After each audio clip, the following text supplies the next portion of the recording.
Umrada inson nimani topadi? Ba'zi narsalarni pul bilan sotib olib bo'lmaydi.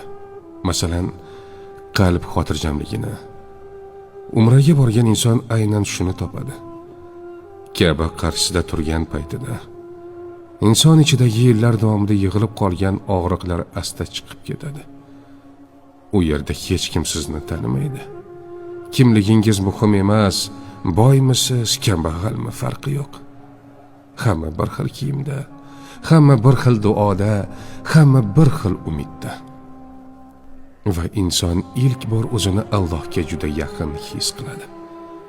Ko'pchilik umradan keyin men u yerda o'zimni topdim deydi. Chunki inson ba'zan dunyo ichida o'z qalbini yo'qotib qo'yadi. Umra esa qalbni qayta uyg'otadi.